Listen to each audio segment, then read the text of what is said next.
최진봉의 시사포커스, 성공회대 최진봉 교수와 함께합니다. 교수님 안녕하세요.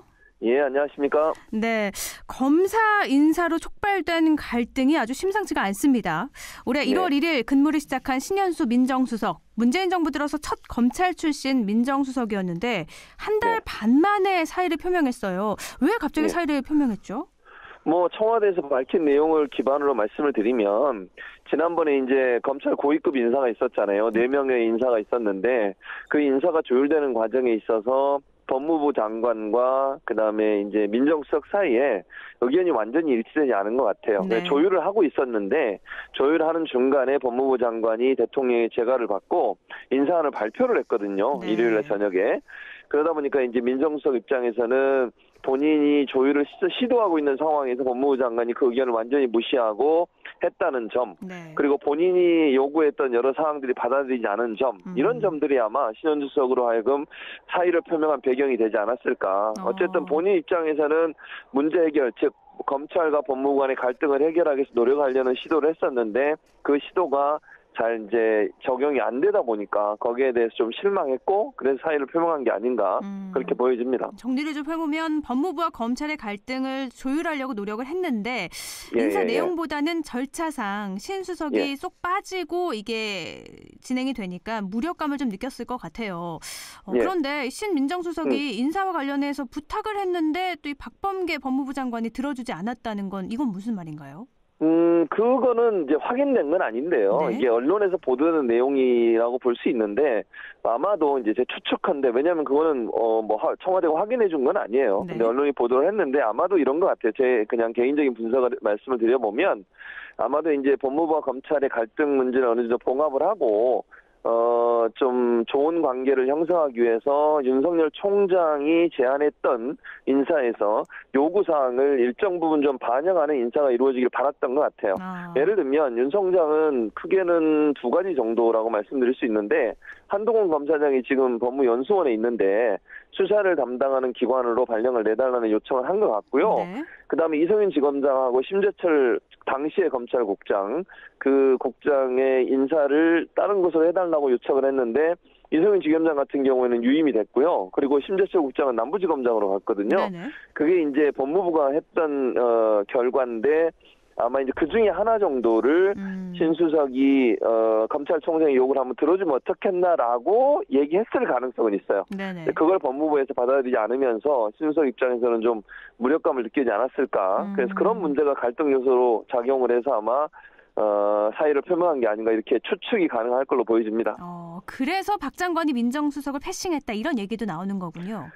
그렇죠. 근데 이제 패싱이라는 개념 우리가 어떻게 볼 거냐는 좀 논쟁이 될 수 있어요. 그러니까 패싱을 지금 말씀하신 것처럼 예컨대 요구사항을 관찰하지 않은 걸 패싱으로 볼 거냐. 네. 아니면 아예 논의도 안 하고 중간 단계를 건너뛰고 예컨대 협의나 논의를 아예 없는 걸 패싱으로 할 거냐의 문제라고 보거든요. 네. 그러니까 첫째는 논의를 안 한 건 아니에요. 신수석과 논의를 하는 도중에 법무부 장관이 신수석의 의견을 받아들이지 않은 상태에서 재가를 받았으니까 논의했다고 하는 것은 양측 다 인정하는 부분이거든요. 근데 네. 이제 논의를 했지만 의견이 받아들이지 않은 거죠. 그걸 패싱으로 볼 거냐는 저는 분석하는 사람에 따라서 의견이 다를 거라고 생각이 들기 때문에 패싱으로까지 저는 보진 않지만, 어쨌든 신 수석이 주장하고 요청했던 내용이 법무부에서 받아들여지지 않은 것만은 분명해 보입니다.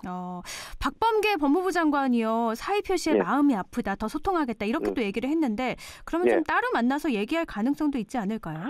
저는 가능성이 있다고 봐요. 오늘이나 내일 사이에 전화를 하겠다고까지 얘기했거든요. 네. 그래서 박범계 장관이 이제 휴가 중이잖아요. 신수석이 휴가 중인데, 네네. 휴가 중에 전화를 해서 아마 대화를 할 가능성은 있다고 봅니다. 물론 신수석이 그걸 받아들일지는 모르겠어요. 근데 만약에 받아들여서 만남의 기회가 이루어진다고 하면 봉합되는 국면으로 가지 않겠습니까? 또 그게 언론에 그런 사진이 보도가 된다고 하면 제가 볼 때 이 문제가 어느 정도 이제 해결되는 국면으로 갈 텐데, 신은수석이 어떤 반응을 보일지는 아직까지 미지수라 좀 기다려 봐야 될 것 같고요. 다만 박범계 장관이 어제 이제 인터뷰하는 장면을 보면 저는 그게 사과로 보여지거든요. 네. 그러니까 상당히 머리를 숙이고 낮췄어요. 그러니까 더 적극적으로 듣겠다. 또 신현수석이 돌아와서 대통령 함께 보좌했으면 좋겠다. 앞으로 인사에 있어서 신현수석과 적극적으로 협의하겠다, 이런 얘기를 한 걸 보면 본인이 그렇게 한 행동에 대해서 신현수석을 달래는 듯한 그런 발언을 했어요. 네. 그런 차원이라면 신현수석이 그 부분을 이제 받아들이느냐의 문제라고 저는 보거든요. 박범계 법무부 장관이 본인이 원하는 대로 인사하는 통과를 시켰지만 그럼에도 불구하고 그 과정에 있어서 여러 가지 불협화음이 일어난 것에 대해서는 유감의 뜻을 표했기 때문에 신현수석이 그걸 받아들인다고 하면 복귀를 해서 업무를 계속하지 않을까 그렇게 예상이 된다고 말씀드릴 수 있습니다. 갈등 봉합도 가능하다 이렇게 교수님께서 말씀을 하셨는데요.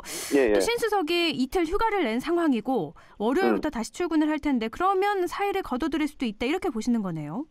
그렇게 저는 봐요. 그러니까 예컨대 아직까지 사표를 제출한 건 아니거든요. 네네. 여러 번 사의를 표명을 했어요. 의사를 그 말은 표현한 거죠. 네.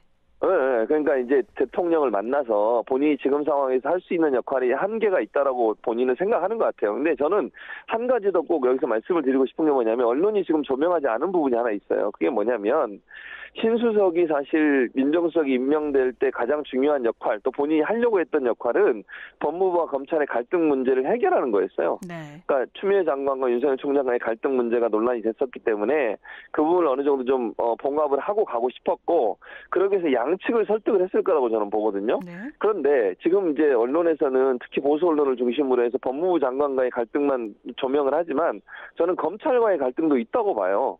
예컨대 지난번에 법무부 장관이죠. 산자부 장관 영장을 청구를 했는데 물론 기각이 됐는데 네. 영장 청구권도 신수석 입장에서 상당히 뼈아픈 부분이에요. 제 무슨 말씀이냐면 검찰에게 그 부분을 좀 유보하라고 요청했을 가능성이 저는 있거든요. 네. 그러니까 제 생각입니다. 이것도 네. 확인된 건 아니고요. 그랬는데 검찰도 그걸 받아들이지 않고 영장 청구를 했고요. 그리고 기각이 돼서 결국 이제 백윤규 장관은 풀려났죠. 네네. 그러니까 검찰에게도 뭔가 좀 변화를 요구했는데 그게 받아들이지 않고 법무부 인사에서도 그러면 검찰의 인사에 조금 검찰총장 입장을 반영했으면 좋겠다고 얘기했는데 그것도 안 받아들여지고 그럼 민정수석 입장에서 중간자 입장에서 양측을 좀 조율해 보려고 했는데 하나도 된 게 없어요. 그래서 제가 볼 때는 무기력함을 좀 느끼지 않았을까. 네네. 본인이 할 수 있는 일 한계를 좀 느끼게 되니까 사의를 표명한 게 아닌가 하는 생각도 듭니다. 대통령 입장에서는요. 그 전에도 김정호 전 민정수석이 취임 4달 만에 물러났고 또 이번에도 2달도 안 돼서 사의를 이렇게 여러 차례 표명을 하니까 참 곤란할 것 같아요. 그렇죠. 청와대 입장에서는 달가운 일은 아니죠. 그게 또 이게 표면화돼가지고 언론에 보도까지 됐잖아요. 그렇죠.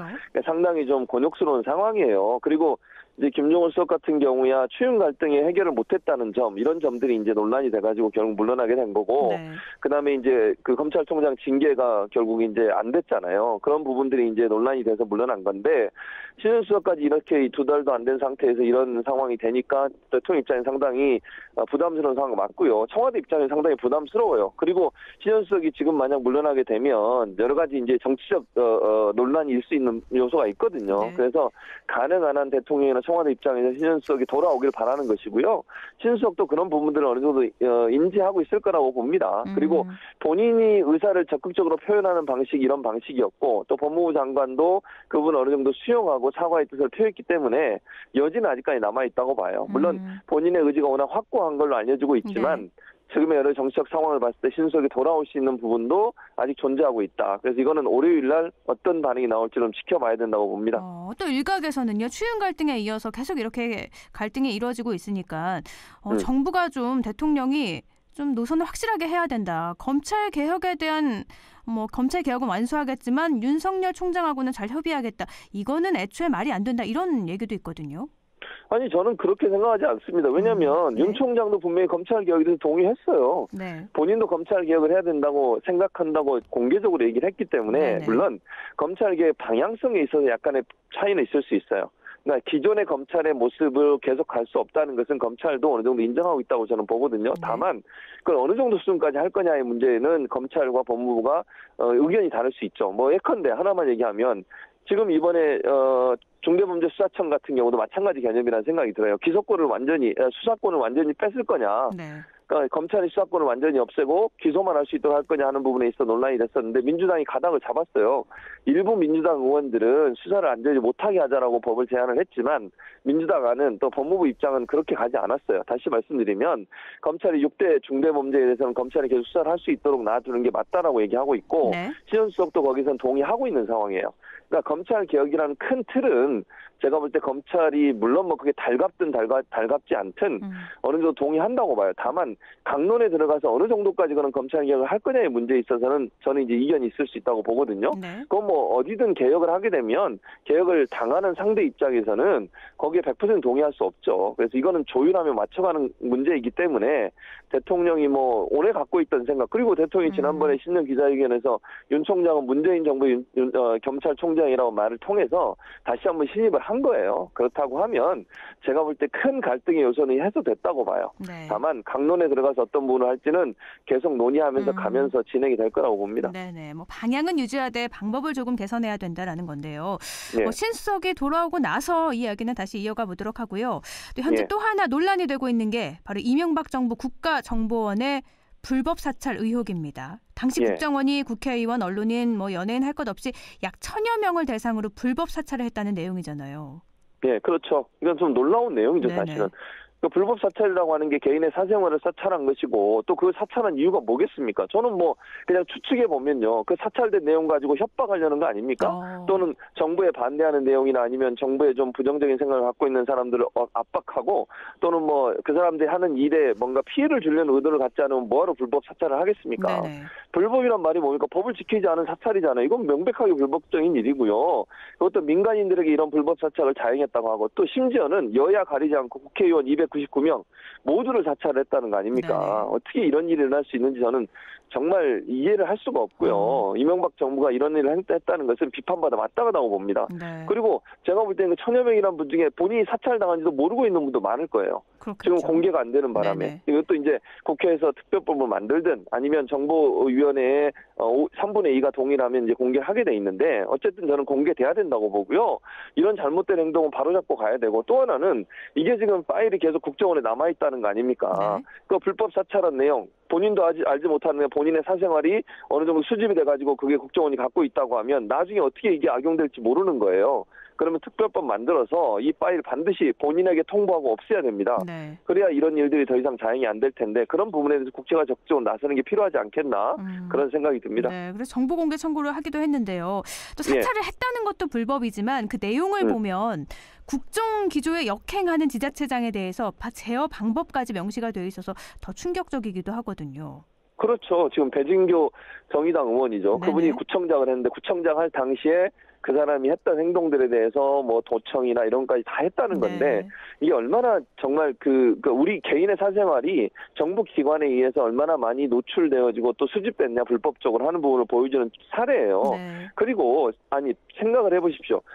정치나 아니면 권력에 반대하거나 다른 생각을 갖고 있다고 이렇게 무차별적으로 사찰을 하고 또 국회의원까지 사찰을 한다고 하면 그런 나라가 과연 제대로 된 나라일까? 저는 정말 화가 너무너무 많이 나고요. 저는 뭐 개인적으로 저를 사찰할 수도 있다고 봐요. 저는 뭐 모르겠지만 아직까지 저는 정보 공개 청구를 안 했기 때문에. 네. 근데 저뿐만 아니라 많은 사람들이 모르는 사이에도 사찰을 당했다고 하면 그게 얼마나 불쾌한 일이고 얼마나 섬뜩한 일입니까? 제가 예를 들면 누구든 그 사람이 다니는 현장, 그 사람이 통화한 통화 내용 이런 부분들이 다 수찰의 대상이 될 수 있다는 거 아니겠습니까? 네. 그것도 정부가 하는 정책에 반대만 하면 그렇다고 하면 이게 과연 국가가 할 수 있는 일인지 이번 기회에 명확하게 밝히지 않으면요. 이런 일이 또 벌어질 수도 있는 거잖아요. 그래서 이번에 이런 일에 대해서 다 밝혀내야 되고 잘못된 행동을 한 사람에서 처벌해서 다시는 이런 일이 반복되지 않을 수 있도록 해야 된다고 봅니다. 근데 국민의힘은 조금 다른 입장이에요. 정치 공작이다. 김대중 정부, 노무현 정부에서도 불법 사찰 개연성이 있으니까 모두 다 전수조사 그럼 해야 된다. 이렇게 요구하고 있는 거죠. 저는 이렇게 생각해요. 국민의힘이 그렇게 나오면 안 된다고 보고요. 지금 뒤에 말씀하신 것처럼 만약에 김대중 정부든 노무현 정부든 그런 불법 사찰했다면 그것도 다 밝혀야 한다고 저는 봐요. 네네. 거긴 동의하지만 이게 정치 공세라고 얘기하면 저는 안 된다고 봅니다. 본인들도 사찰 대상이 됐으면서 정치적으로 본인들한테 불리할 거라고 생각하니까 이걸 정치 공세로 몰고 가다니요. 명백한 불법 행위를 했는데 그걸 그럼 덮고 가자는 얘기입니까? 그리고 이게 무슨 뭐 선거철 되니까 나왔다고 얘기하는데요. 이게 원래 발견된 게 작년 연말이에요. 네. 그러니까 물론 그때도 선거가 4월에 있을 줄은 알았지만 개인이 정보 청구를 해가지고 받아낸 겁니다. 이게 국정원이 밝힌 것도 아니고요. 자기들이 사찰을 당했다고 생각하는 예컨대 문성근 씨라는 이런 분들이 법원에 요청을 했고 그 법에 의해서 정보가 나온 거예요. 그걸 가지고 문제를 삼고 있는데 이게 시기적으로 보궐선거와 연관돼 있다고 해서 정치 공세라고 얘기하는 건 저는 바람직하지 않다고 봅니다. 이거는 여야의 문제가 아니고 인권적인 문제인 것이고 국가 권력이 국민 개개인에 대해서 잘못된 불법적 행위를 한 것에 대한 단죄를 하자는 겁니다. 이걸 자꾸 정치 공세로 몰고 가 또 덮고 가면요. 이런 일이 계속 반복될 수 있는 거 아니겠습니까? 저는 이런 태도로 보이는 건 국민의힘의 올바른 태도라고 보지 않습니다. 정치 공세로 몰고 가면 안 된다라고 말씀은 하셨지만요. 예. 당장 4월 7일 서울시장, 부산시장 보궐선거를 앞두고 있어서 이 문제는 계속 이렇게 정치적으로 이용이 될 것 같은데요. 예, 뭐 그럴 수 있죠. 가장 문제가 되는 건 박형준 후보예요. 그쵸? 박형준 후보가 MB 정부에서 홍보 기획관을 하고 민정수석을 했거든요. 네. 그 두 자리에 있으면서 관련된 내용을 보고받았다는 문서가 있어요. 그러니까 불법 사찰한 내용, 특히 이제 그 당시에는 4대강 사업 반대하는 사람들에서 불법 사찰을 했고 그 불법 사찰한 내용을 보고받은 그 라인들이 다 거기에 기록이 돼 있거든요. 네네. 그래서 박형준 후보가 지금 논란이 되고 있는데 저는 박 후보가 이 부분에서 명확하게 밝힐 필요가 있다는 생각은 들어요. 본인은 전혀 그걸 모르고 있다고 얘기하는데 사실 문서가 나중에 발견이 되는데 그 문서에 보면 본인은 보고 라인에 있어요. 그러면 이 문제가 잘못된 것에 대해서 본인도 인정을 하고 그분이 어느 정도 본인이 개입돼 있는지 하는 부분들을 얘기하는 것은 지극히 당연한 일이라고 저는 생각이 듭니다. 그게 아까도 말씀드렸지만요. 이게 정치 공세라고 주장하는 분들의 주장은 선거와 연관돼 있으니까 이걸 그냥 하면 안 된다라고 얘기할 게 아니라 명명백백하게 모든 문제를 밝혀야 된다고 봐요. 아까 제가 말씀드렸잖아요. 이게 여당만 한 게 아니잖아요. 네네. 여야가 다 사찰의 대상이 됐어요. 국회의원들도.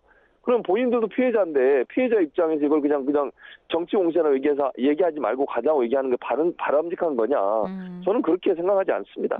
이건 여야를 가릴 게 아니라 만약에 이렇게 불법 사찰이 있었다면 모두 다 밝혀져야 될 문제다. 예, 그렇죠. 네, 알겠습니다. 오늘 여기까지 듣죠. 말씀 고맙습니다. 예, 감사합니다.